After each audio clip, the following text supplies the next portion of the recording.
Welcome back to On Iowa Live. Thanks for coming out, everybody. And what a night it was last Thursday for Hannah Stuelke. She broke the Carver Hawkeye record, scoring 47 points in the win over Penn State. Mom, what was it like sitting in the stands watching this? It was pretty surreal. I have seen her take over games before. This is not something new for me as a mama. However, it's never happened on a Big Ten stage. It's never happened in front of a sellout crowd. I remember her scoring 26 points and a half in an AAU game several years ago. And it just, she just gets going and gets in a zone, and people get her the ball, and she's not going to stop until she scores. So, 17 of 20 shooting is phenomenal. Anyone in the country would die for those numbers. So it was pretty great. It was pretty awesome to watch. And there's my husband, the old flex cam. So it was great. My favorite part as a parent was having the whole arena chant her name. Yeah. Last year after the Final Four when they lost, there was some haters on social media because if you don't know yet, Hannah's brown. Her father lives on an island in the Caribbean, so Hannah is Caribbean American, and there was some hate for her saying, you can't be in that racist white state, we need you, in a better location, let's have you somewhere. They don't love you at Iowa. And I just wanted to reshare for the whole world the clip of all of Carver Hawkeye Arena chanting her name. They love her. They love her here. Yeah. We love her. Yeah, so it was pretty awesome. Yeah, I love the little girl yesterday. She was had the Hannah jersey on. She had the same haircut Hannah had. That was the awesome. Hannah Puffs, Power Puffs. We've seen Hannah shared on her social media, but I have gotten several, comments, tweets, messages from people of girls wearing their hair in poofs, and they want to play basketball like Hannah. So keep sending them if you have them. It's just awesome. Maybe I'll have to put the poofs in on Thursday. Scott, an epic performance. She would not be denied. It was. I was really impressed because you could tell once she got into a groove scoring-wise, probably late second quarter, but certainly in the second half, it was like, kind of like when the bucket, it's instead of being like a glass, it's like the ocean. An ocean, and you could just see it. And you could. The thing that I thought was cool too is her teammates realized it too because Caitlin was passing up shots to get the ball down low, and that's exactly what needed to happen and needs to happen more often. And because when they're running fast break and she's at the top of it, they're better than anybody in this country. Yeah. But I think the fact that she was able to play down low, continuously making them shots, it's just too bad. They were trying to get her the ball late, couldn't quite get her. And I don't think she even realized, I don't know, the way she answered in her response and just the way that I have talked to her since, I don't know that she realized she was as close as she was to breaking a record. Yeah. I think she just thought, I'm getting a lot of buckets. Let's go. What did Hannah say to you guys when she saw you after the game? I don't know. How's that for a response? I don't know. Yeah.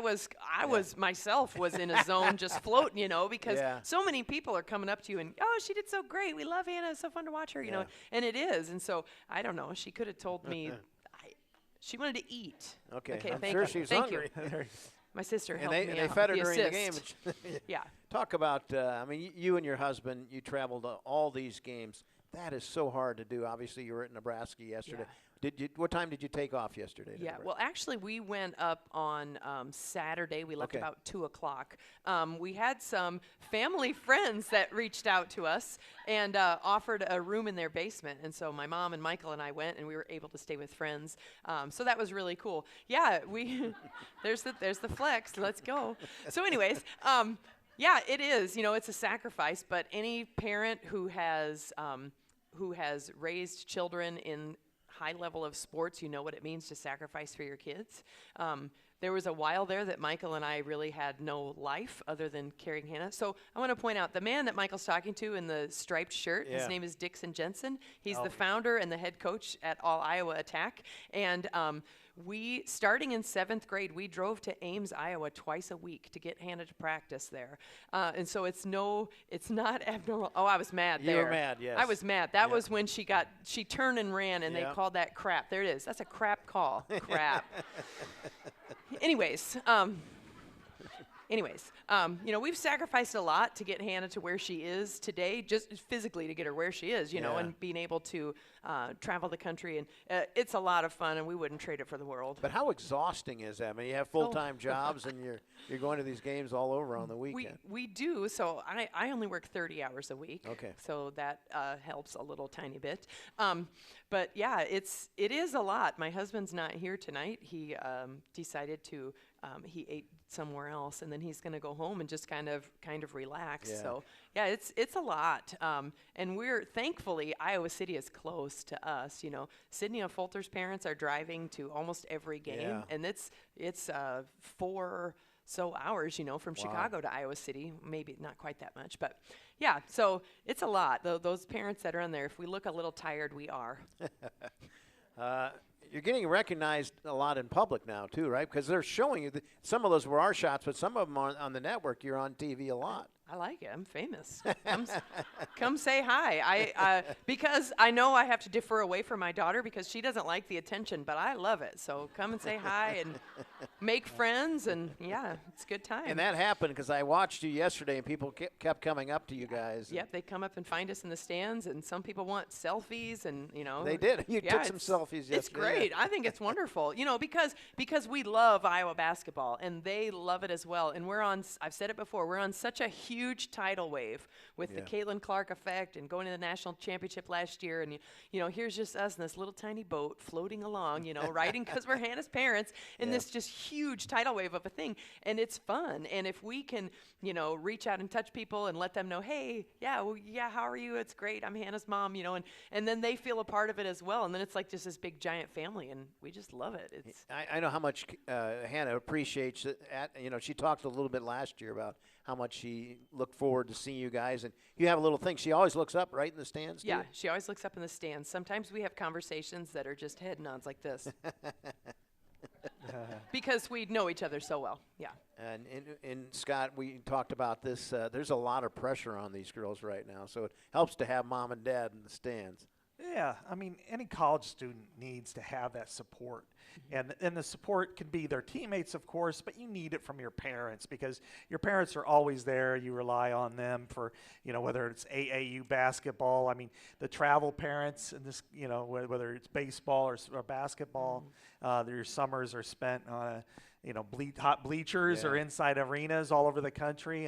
And so, you know, when things get tough, it's not just always about basketball. I mean, they have lives to live, and I think sometimes they just need to talk to mom or dad, get a hug, you know, and just make sure everything feels all right. Yeah. Yesterday, crazy like a lot of these away games. At 4 a.m., the first fan showed up waiting to get in for a noon game. I was there 2.5 hours before the game and shot some of this video where it was just absolutely packed 2.5 hours before the game.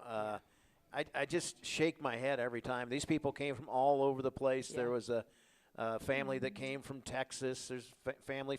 They're from South. There's one there from South. They're from South Dakota, right there. Wow. And their dad. That sign says that he had to skip the Super Bowl for. They're the family from Texas.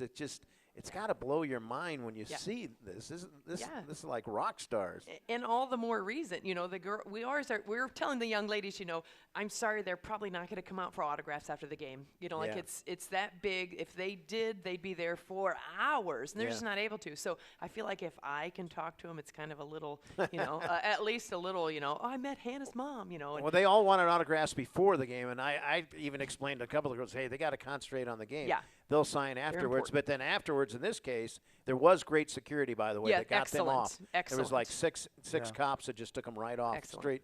So, but they didn't get a chance to sign any autographs, obviously. No. And they might not have wanted to either. Yeah, I don't think so. Yeah, you don't really want to sign autographs after you lose like that. Yeah. I'm glad they got them off safe yesterday because it did get a little crazy there as they stormed the floor.